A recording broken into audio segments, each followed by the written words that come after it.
Grand opposition alliance के खद्दुखाल वाजे नहीं है। बनी गाला की मीटिंग खाने की दावत थी। तर्जुमान जे हुआ असलम गौरी की प्रोग्राम तब्दीली में गुफ्तगू।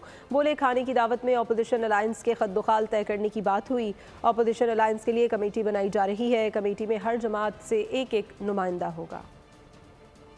अभी इस अलायंस के खद्दुखाल वाजे नहीं हैं और बनीगाला में जो मीटिंग हुई वो भी एक खाने की दावत थी जनाब असद कैसर साहब की। कोई एजेंडा, बाकायदा एजेंडा नहीं था।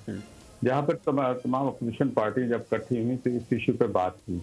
जब बात हुई तो फिर यही तय किया गया कि इसके खद्दुखाल तय किए जाएं, PROs तय किए जाएं, तरीक़ेकार सारा बनाया जाए।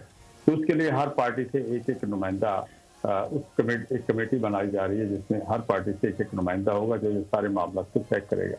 उसके बाद हम किसी इत्तेहाद की शक्ल में जाएंगे क्योंकि हमें इत्तेहादों का इतना वसी तजर्बा है कि इत्तेहादी जो होते हैं वक्त पे तो साथ चलते हैं, फिर आगे जाके छोड़ देते हैं। सब्सक्राइब करें और बेल दबाएं ताकि कोई खबर रह न जाए।